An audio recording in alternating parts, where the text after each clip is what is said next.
বন্ধুরা চলে আসলাম শেষের ভিডিও নিয়ে। তোমরা আগের ভিডিও দেখেছো তো? এই অটো পাল্লা সেটিং কাজ কমপ্লিট।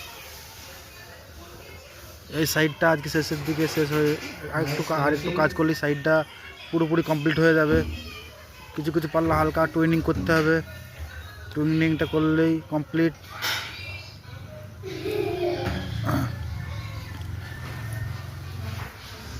হ্যাঁ, সব পাল্লাগুলো এখন আমি চেক করে দেখে নিচ্ছি পাল্লাগুলো কোনো ফল্ট আছে কিনা, কোনোটা টুইনিং করতে হয় কিনা দেখে নিচ্ছি।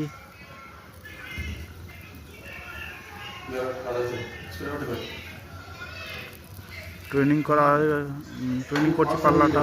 এটা একটু প্রবলেম হচ্ছে, একটু টুইনিং করলে ঠিক হয়ে যাবে।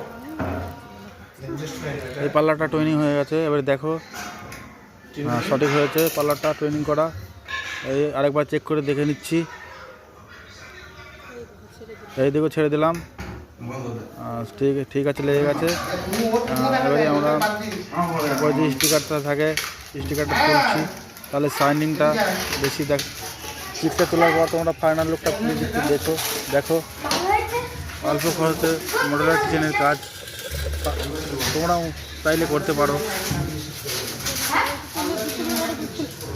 অল্প জায়গার মধ্যে এই কাজটা করলে দেখতেও ভালো লাগে, অনেক কিছু রাখতেও পারবে। এই স্টিকারটা তোলার পর দেখো লুকটা কত সুন্দর লাগছে।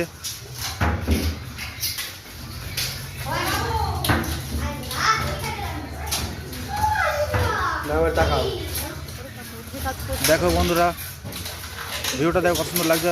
আমি নিজে কাজ করছি বলে তা না, তোমরা দেখো, দেখেই কমেন্ট করে বলো চিপটা তোলার পর কত সুন্দর লাগছে দেখো। আর সবসময় হ্যান্ডেলটা আপ ডাউন করে লাগালে দেখতে ভালো লাগে। দেখো ভিউটা কত সুন্দর লাগছে। এই তো ফাইনাল লুক চলে এসছে।